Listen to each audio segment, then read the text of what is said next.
எலும்புகள் அதன் வலுவை இழப்பதும், தடுக்கி விழுந்தால் கூட எலும்பு முறிவு ஏற்படும் அளவுக்கு பலவீனமாக இருக்கும் நிலையே எலும்பு வலு இழப்பு ஆகும்.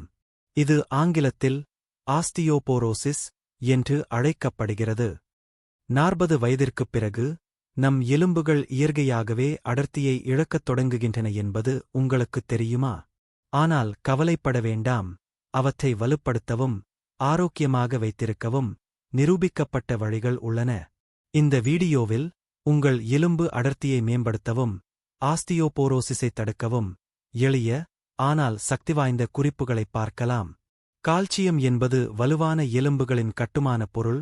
மேலும் வைட்டமின் டி உங்கள் உடல் கால்சியத்தை உறிஞ்சுவதற்கு உதவுகிறது. உங்கள் உணவில் பால், கொட்டைகள் மற்றும் அதிக அளவில் கீரைகளைச் சேர்த்துக் கொள்ளுங்கள். மேலும் தினமும் காலையில் குறைந்தது 15 நிமிடங்கள் சூரிய ஒளி உடல் மீது படும்படியிருங்கள். அதிகப்படியான கோபீன், புகைப்பிடித்தல் மற்றும் அதிகப்படியான மது அருந்துதல் ஆகியவை காலப்போக்கில் எலும்புகளை பலவீனப்படுத்தும். இவற்றைக் குறைப்பது வயதாகும்போது எலும்பு அடர்த்தியைப் பாதுகாக்க உதவும். நடைப்பயிற்சி, மலையேற்றம், தீவிரமான நடைப்பயிற்சி, மேலும் நடனம் போன்ற மூட்டுகளில் அதிக அழுத்தம் கொடுக்காமல் இதயத் துடிப்பை அதிகரிக்கும் ஒருவகை கார்டியோ உடற்பயிற்சிகள் உங்கள் மூட்டுகளில் அதிக அழுத்தத்தை ஏற்படுத்தாமல் எலும்புகளை பலப்படுத்துகிறது. ஒவ்வொரு நாளும் அசைவத்தை ஒரு பழக்கமாக்குங்கள். உணவில் இருந்து போதுமான கால்சியம் மற்றும் வைட்டமின் டி கிடைக்கவில்லை என்றால் சப்ளிமெண்ட்ஸ் பற்றி உங்கள் மருத்துவரிடம் பேசுங்கள்.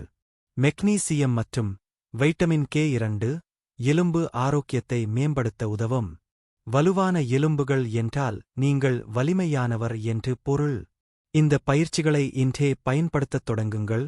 உங்கள் எலும்புகளை பல வருடங்கள் ஆரோக்கியமாக வைத்திருப்பீர்கள். எந்த பயிற்சியை முதலில் முயற்சிப்பீர்கள்? கருத்துக்களை கமெண்டில் எங்களுக்குத் தெரியப்படுத்துங்கள். மேலும் சுகாதார குறிப்புகளுக்கு லைக் செய்யவும், பகிரவும், சப்ஸ்கிரைப் செய்ய மறக்காதீர்கள். இது தகவலளிக்கும் நோக்கங்களுக்காக மட்டுமே. மருத்துவ ஆலோசனை அல்லது பரிசோதனைக்கு நிபுணரை தொடர்பு கொள்ளவும்.